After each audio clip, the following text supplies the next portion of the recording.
हजरत इब्राहिम ने इनकार कर दिया। जब कौम के सारे मर्द मेले में चले गए तो आपने क्या किया, एक कुल्हाड़ा उठाया और जिस बुतखाने के अंदर उन्होंने खाना वगैरह रखा हुआ था उस बुतखाने के अंदर दाखिल हुए और आपने बुतों को मुखातिब करते हुए कहा कि ये जो खाना रखा हुआ है तुम्हारे सामने, खाओ इसको। अब एक मिट्टी की मूर्ति है, वो क्या कलाम करेगी? हजरत इब्राहिम ने जब ये देखा कि ये मूर्तियां कलाम नहीं कर रही तो आपने कुल्हाड़े से उनको तोड़ना शुरू कर दिया। सारे बुतों को तोड़ दिया, किसी की नाक काट दी, किसी का हाथ काट दिया, किसी का पांव काट दिया, किसी का सर उड़ा दिया, उस सबको जमीन पर गिरा दिया जो खड़े हुए थे। और वो हथौड़ा सबसे बड़े बुत के कांधे पर रखकर आप खामोशी से बाहर निकल आए। शैतान जो इंसान को गुमराहियों की तरफ बुलाता है वो एक बूढ़े की शक्ल में मेले में पहुंचा जहां पर कुफार मशगूल थे और वहां पर ज़ारो कतार रोने लगा। लोगों ने कहा कि क्या हुआ?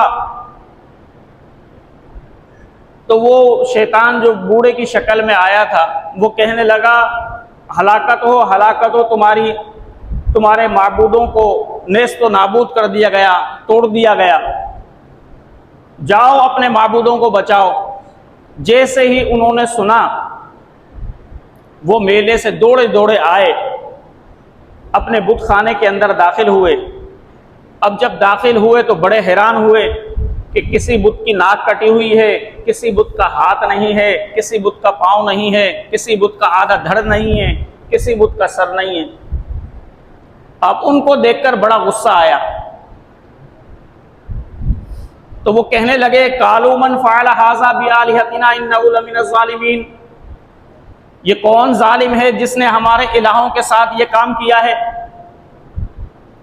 तो फिर किसी ने कहा उसी मजलिस में, कालू समिअना फ़तन यज़कुरुहुम युक़ालु लहू इब्राहीम, कि हमने एक नौजवान को सुना जिसका नाम इब्राहिम है, वो बुतों की बड़ी बुराई करता है, बुरा भला कहता है, लगता है ये उसी का काम है। जब उनको शक गुजरा तो इधर से नमरूद को भी पता लग गया कि किसी ने यह हरकत की है। नमरूद ने भी अपनी मजलिस से मुशावरत बुला ली, वुज़रा को और अक्लमंद लोगों को बुला लिया। नमरूद ने जब मशवरा किया तो उसके साथियों ने नमरूद को यह मशवरा दिया कि उसको सजा देने की बजाय दरबार में बुलाओ और उससे मुकालमा करो। जब आप इब्राहिम से मुकालमा करेंगे और उसको लाजवाब कर देंगे, शायद कि वो हमारे बुतों की ताज़ीम करने लग जाए और हमारे बुतों को अच्छा समझने लग जाए और फिर लोगों के दिलों के अंदर भी जो शुकूक व शुबहात हैं वो भी ख़त्म हो जाएंगे। नमरूद इस बात पर मान गया। अब पूरी कौम को रोक दिया कि कोई सजा इब्राहिम को ना दो, पहले इसका फैसला करते हैं। अब तारीख तय हो गई कि भाई फला तारीख को इब्राहिम को नमरूद के पास लाया जाएगा और पूरी कौम इकट्ठी हो जाए वहां पर ही फैसला होगा कि ये इब्राहिम ने काम किया है या नहीं किया। अब जब तारीख जो मुतय्यन की थी उस तारीख में हजरत इब्राहिम को भी लाया गया, पूरी कौम भी इकट्ठी हो गई, नमरूद भी मौजूद था। अब कुरान के मुताले से पता लगता है पहले तो कौम के लोग ये इसरार करते रहे कि जो कुछ भी हमारे माबूदों के साथ किया है इस इब्राहिम ने ही किया है, लेकिन उनके पास सबूत नहीं था, कोई गवाह नहीं था चश्मदीद जिसने देखा हो। वो इसरार करते रहे कि ए इब्राहिम तो इकरार करके हमारे बुतों के साथ तूने ही ये किया है। हजरत इब्राहिम ने इनकार किया, कहा कि अज खुद मैंने ये नहीं किया। अब आपने ये क्यों कहा कि मैंने नहीं किया? इसलिए कि आपने नहीं किया, अल्लाह ने आपको हुक्म दिया था। हकीकत में तो फेल अल्लाह का था कि जैसे प्यारे आका अलैहिस्सलाम ने जब पत्थर फेंके तो अल्लाह ने फरमाया वमा रमैत इज़ रमैत वलाकिन्नल्लाह रमा, ए प्यारे महबूब ये पत्थर आपने नहीं फेंके बल्कि खुद अल्लाह ने फेंके। तो ये झूठ नहीं था, आपने कहा नहीं मैंने नहीं किया। अब वो इसरार उनका बढ़ता गया। अब हजरत इब्राहिम ने सोचा कि अब सारी कौम मुतवज्जे हो गई है इस बात की तरफ कि पता लगे कि इन बुतों के साथ यह हरकत किसने की है। अब नमरूद भी बैठा हुआ था। तो हजरत इब्राहिम ने बड़ी खास बात की। हजरत इब्राहिम ने कहा काल बल फ़अलहु कबीरुहुम हाज़ा फ़स्अलूहुम इन कानू यंतिकून, ये जो सबसे बड़ा बुत है जिसके कांधे पर कुल्हाड़ा रखा हुआ था, ए लोगों तुम इस सबसे बड़े बुत से क्यों नहीं पूछते कि ये छोटे बुतों की हालत किसने की। कुरान कहता है कि उन्होंने अपने सर झुका लिए और दिल में कहने लगे कि इब्राहिम तो सच्चा है, अब ये बुत कैसे कहेंगे, ये बुत तो ना बोलते हैं ना कलाम करते हैं ना सुनते हैं। लेकिन जवाब तो देना था इब्राहिम को। अब कौम के लोग कहने लगे ए इब्राहिम तुझे पता है कि हमारे माबूद ना सुनते हैं ना बोलते हैं। हजरत इब्राहिम ने कहा कि अच्छा अगर सुनते नहीं बोलते नहीं, काला फतअबुदून मिन दूनिल्लाहि मा ला यनफउकुम शैअन वला यदुर्रुकुम वला यनफउकुम, तुम ऐसे माबूदों की इबादत क्यों करते हो जो ना तुम्हें कुछ नफा पहुंचा सकते हैं ना नुकसान पहुंचा सकते हैं। जब वो अपने आप को भी नहीं बचा सकते, अपने आप का भी दिफा नहीं कर सकते, तो तुम ऐसों को खुदा क्यों मनाते हो। और तुम्हारा भी कोई नुकसान नहीं कर सकते कि तुम उनको अपने हाथों से बनाते हो, चाहो तो उनका हाथ टेढ़ा कर दो, चाहो तो उनका पांव टेढ़ा कर दो, चाहो तो एक आंख बनाओ एक आंख ना बनाओ, वो तो तुम्हारा कुछ भी नुकसान फिर भी नहीं करते। जैसा तुम चाहते हो मूर्तियां बना लेते हो। तो जब वो सुनते भी नहीं बोलते भी नहीं तो ऐसे को खुदा क्यों मानते हो। जब नमरूद ने देखा कि ये तो पासा पलट रहा है, इब्राहिम दलील की बिना पर गालिब आ रहा है, कौम के अक्लमंदों के पास इब्राहिम के सवालों का जवाब नहीं है, तो वो भी गुस्से के अंदर आया। और जो कौम के लोग थे उन्होंने देखा कि दलील की दुनिया में इब्राहिम हम पर बाजी ले जाएगा। तो एक कौल है, हजरत मकातिल कहते हैं इसी दरबार के अंदर फिर नमरूद ने कहा कि भाई मैं खुदा हूं। हजरत इब्राहिम ने फरमाया अगर तू खुदा है तो दलील दे। नमरूद ने कहा नहीं पहले दलील तुम दो कि तुम्हारा रब कौन है। हजरत इब्राहिम ने कहा चलो मैं दलील देता हूं, मैं ये दलील देता हूं कि मेरा रब जिंदा करता है और मारता है। उन्होंने कहा यह काम तो मैं भी कर सकता हूं। उसने दो कैदी बुलवाए, एक को सजाए मौत हो चुकी थी और दूसरे को माफी होनी थी। जिसको माफी होनी थी उसको फांसी पर लटका दिया उसने, और जिसको सजाए मौत थी फांसी होनी थी उसको माफ कर दिया। कहा कि देखो ये काम तो मैं भी कर सकता हूं। हजरत इब्राहिम समझ गए कि ये मोटी अकल का आदमी है। अब पैदा करने से मुराद पता है क्या था हजरत इब्राहिम का, कि इंसान हल अता अलल इंसान हीनुम मिन अद-दहर लम यकुन शय'अन मज़कूरा, कि इंसान एक वक्त ऐसा भी आया इंसान पर कि इंसान मज़कूर ही नहीं था। मज़कूर कैसे नहीं था कि इंसान बाप के पुश्त में होता है। अब बाप की पुश्त में होते हुए बाप भी नहीं जानता कि मेरी पुश्त में कितनी औलादें हैं। बहुत से मर्दों को औलाद होती है, बहुत से मर्दों को औलाद नहीं होती। वो शादी भी करते हैं लेकिन बे औलाद ही रहते हैं। अब अल्लाह उस पानी से मां के रहम के अंदर उस पानी को मुंतकिल करता है और उस पानी से फिर खून बनता है, गोश्त बनते हैं, हड्डियां बनती हैं। पर इंसान जब बिल्कुल मज़कूर नहीं होता, अल्लाह उस एक कतरे के अंदर हयाती डालता है। उस हयाती से जो इंसान मुर्दा था, उस हयाती से इंसान अल्लाह रब्बुल जलाल इंसान को जिंदा करता है।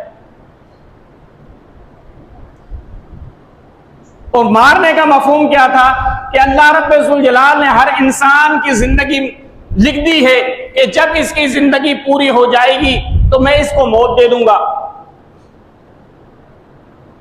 लेकिन उसने यह समझा कि मारना और जीना यह है। जब हजरत इब्राहिम ने यह देखा ना कि यह तो ऐसी दलील दे रहा है कि अवाम जो है मेरी दलील से मुतमईन नहीं होगी, तो आपने कहा अच्छा तू ये कर सकता है, तो मेरा रब तो ये करता है कि मशरिक से सूरज को निकालता है, मगरिब में गुरूब करता है। ए नमरूद, अगर वाकई तू रब है, तू खुदा है, तो फिर तू ऐसा कर, मगरिब से सूरज को निकाल और मशरिक के अंदर गुरूब कर दे। कुरान कहता है जब हजरत इब्राहिम ने यह दलील दी, फबुहितल लज़ी कफर, कुफर जो है वो मबहूत होकर रह गया। वल्लाहु ला यहदिल कौमल काफिरीन, अल्लाह ने कहा कि अल्लाह काफिरों को कभी हिदायत नहीं देता। अब होना तो यह चाहिए था कि दलील जब हजरत इब्राहिम ने दी वो मबहूत होकर रह गया, होना तो यह चाहिए था वो हक को तस्लीम कर लेता, लेकिन उस बदबख्त ने उस वक्त भी हक को तस्लीम ना किया, खामोश हो गया। तो जो उसके चेले चपाटे थे उसको गुमराह करने के लिए कहने लगे, कालू हर्रिकू वंसुरू आलियतकुम इन कुंतुम फाइलिन, लोगों इस नौजवान को जल्दी जल्दी से आग में जलाओ अगर तुम अपने बुतों की मदद करना चाहते हो। अब देखें कैसे बाजी को पलटा। अब नमरूद के चेलों ने फौरन ही उस दलील की दुनिया को पलट दिया और सजा पर आ गए। इसलिए हुजूर अलैहिस्सलाम ने फरमाया था ना कि अपनी सोहबतों को अच्छा रखो। बाज दफा इंसान तो नेकी की राह पर चल रहा होता है, लेकिन उसकी सोहबतें उसको गलत राह पर लगाकर जहन्नुम के रास्ते पर डाल देती हैं।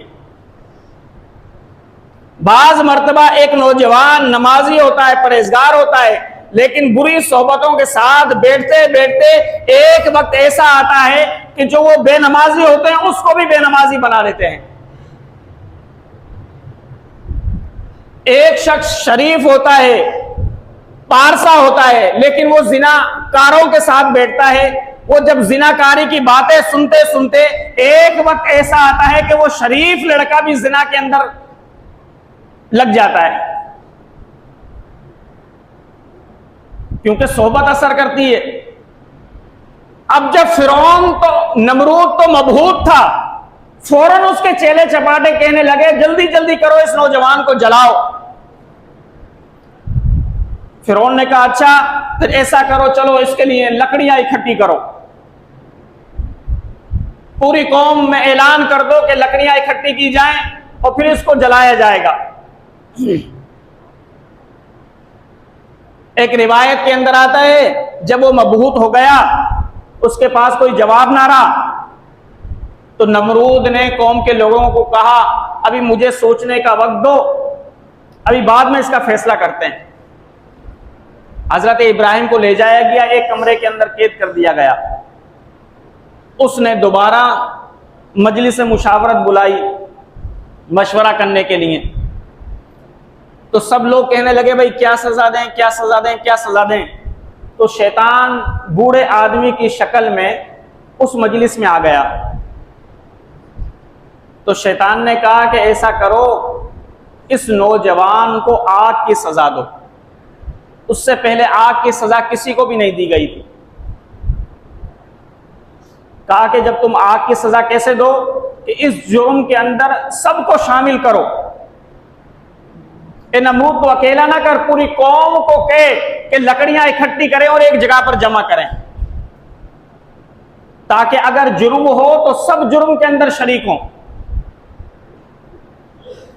अब देखिए ना, जलवाने का हुक्म तो नमरूद ने दिया, लेकिन पूरी कौम ने लकड़ियां इकट्ठी की, और जिसने भी लकड़ी इकट्ठी की नबी के खिलाफ मदद दी, उनमें से कोई शख्स भी ईमान न ला सका। गुनाह पर मदद देना इतनी बड़ी नहूसत है। हम तो बाज दफा कह देते हैं ना, ये हमारा पड़ोसी है, ये हमारा चचा है, ये हमारा मामा है। चलो अगर गलत भी है तो क्या है, खून का रिश्ता तो है, उस खून के रिश्ते के चक्कर की वजह से हम गुनाहों पर मदद दे रहे होते हैं। तो शैतान कहने लगा ए नमरूद, सबको कह के एक जगह पर लकड़ियां इकट्ठी की जाएं, और जब लकड़ियां इकट्ठी हो जाएं तो उसमें आग लगाई जाए। जब आग लग जाए तो फिर उसको फेंकना उस आग में। तो नमरूद ने कहा कि भाई कैसे फेंकेंगे आग में? तो ये सारी चालें शैतान ने बताई। शैतान ने कहा तेरे 4 दीवारी बनवाओ, 4 दीवारी बनाकर उसके अंदर लकड़ियां इकट्ठी करवाओ सबसे, और फिर एक मिंजीक बनवाओ। मिंजीक में उसको रखकर और फिर आग के अंदर फेंक देना। अब ये शैतान ने मंजीक जो बताई वो कैसे बताई? रिवायत के अंदर आता है कि शैतान ने दोजक के अंदर ये काम देखा कि जब दोजखियों को दोजक के अंदर फेंका जाएगा, बाजों को एक तबके के अंदर, बाजों को दूसरे तबके के अंदर, बाजों को तीसरे तबके के अंदर, क्योंकि 7 तबकात हैं जहन्नुम के। तो फरिश्ते मिंजीक के अंदर रखकर उनको फेंकेंगे दोजख में। तो ये मिंजीक शैतान ने, इब्लीस ने दोजख के अंदर देखी थी। तो वो कहने लगा मैं बताता हूं तरीका, कोई कारीगर बुलाओ, मैं उसको समझाता हूं। फिर शैतान ने मिंजीक बनाने का तरीका एक कारीगर को बताया, फिर उस कारीगर ने जो है वो मंजीक बनाई।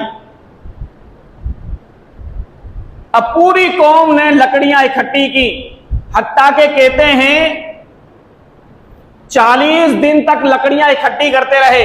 अगर कोई आदमी कौम में बीमार हो जाता, वो मन्नत मांगता कि अगर मैं सही हो गया तो मैं इतनी इतनी लकड़ियां जो है इब्राहिम के खिलाफ जमा करूंगा। अब पूरी कौम के लोगों ने लकड़ियां इकट्ठी की।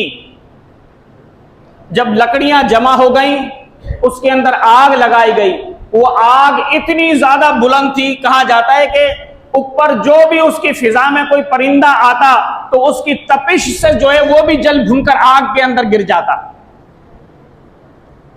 जब ये आग पूरी जल गई, लोग तमाम के तमाम इकट्ठे हो गए, मिंजीक लग गई। अब मिंजीक के अंदर जो रखने की जगह थी वो गाय के चमड़े से बनाई गई थी। उसमें हजरत इब्राहिम को बिठा दिया गया।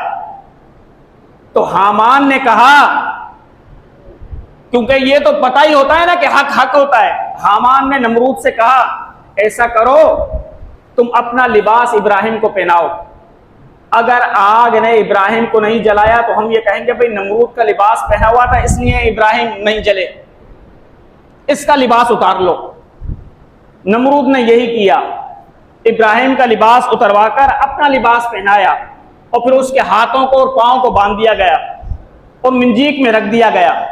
जब मिंजीक के अंदर रख दिया गया, अल्लाह रब्बुल जलाल ने हजरत जिब्राइल को हुक्म दिया कि ए जिब्राइल, अब आसमानों के दरवाजे खोल दो ताकि मेरे तमाम मलाइक इब्राहिम के हाल को देखें। अब 7 आसमानों के दरवाजे खोल दिए गए। जब तमाम मलाइक ने देखा कि दुनिया के अंदर एक ही मुवाहिद है, एक ही तौहीद परस्त है, एक अल्लाह को मानने वाला है, एक ही अल्लाह की इबादत करने वाला है, रूए जमीन पर एक ही इब्राहिम है।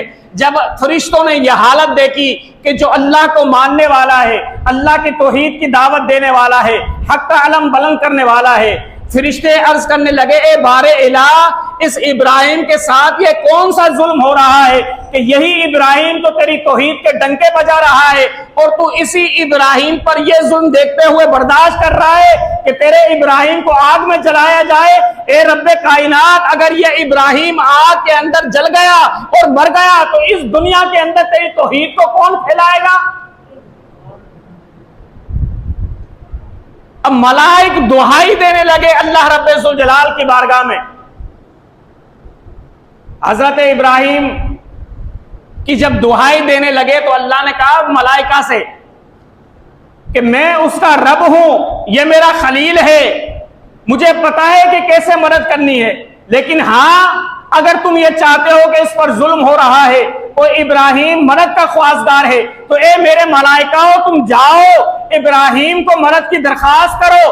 अगर तुमसे इब्राहिम मदद लेता है तो खुशी खुशी अपने इब्राहिम की मदद करो, जाओ। अब पहला फरिश्ता आया, जो अल्लाह ने पानी पर मुतय्यन किया हुआ है। वो फरिश्ता आया और कहने लगा, ए इब्राहिम, अगर तू इजाजत दे तो मैं इस तमाम आग को बहराए अहमर के अंदर फेंक दूं, ये बुझ जाए। हजरत इब्राहिम ने कहा, नहीं, मुझे तेरी मदद की जरूरत नहीं। फिर एक दूसरा फरिश्ता आया जो बादलों पर मुतय्यन है। वो कहने लगा, ए इब्राहिम, तो मुझे इजाजत दे कि मैं तेरी मदद करूं, कि मैं आसमान के बादलों को यहां पर जमा कर दूं, वो इतना बरसेंगे कि यह आग बुझ जाएगी और तू बच जाएगा। हजरत इब्राहिम ने कहा, नहीं, मुझे तेरी भी हाजत नहीं है। आखिर में हजरत जिब्राइल आए। कहा जाता है जब हजरत इब्राहिम को रख दिया गया और वो रस्सियां खींची गई, खींचते वक्त हजरत इब्राहिम आए और कहने लगे, ए इब्राहिम, तू चाहता है मैं तेरी मदद करूं?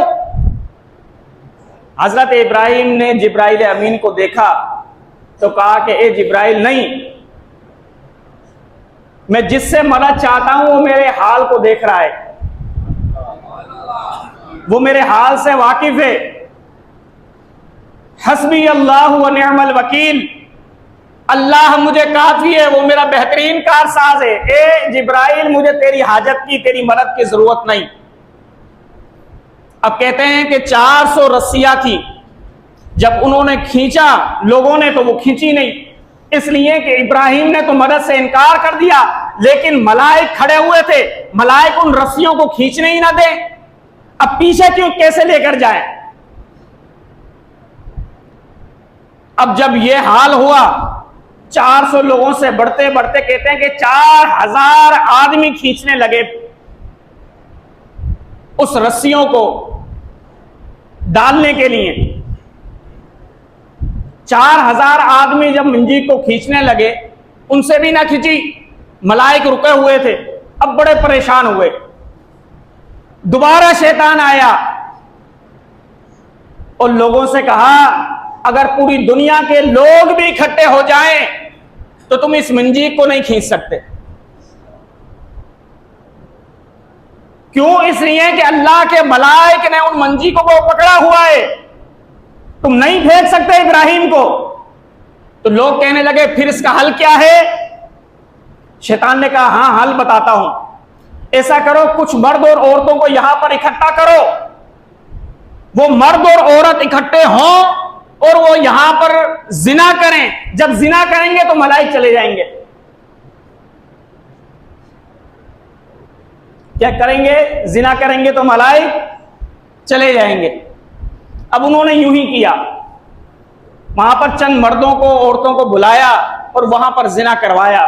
जब जिना कराया तो मलाइक नफरत करते हुए उस जगह से चले गए।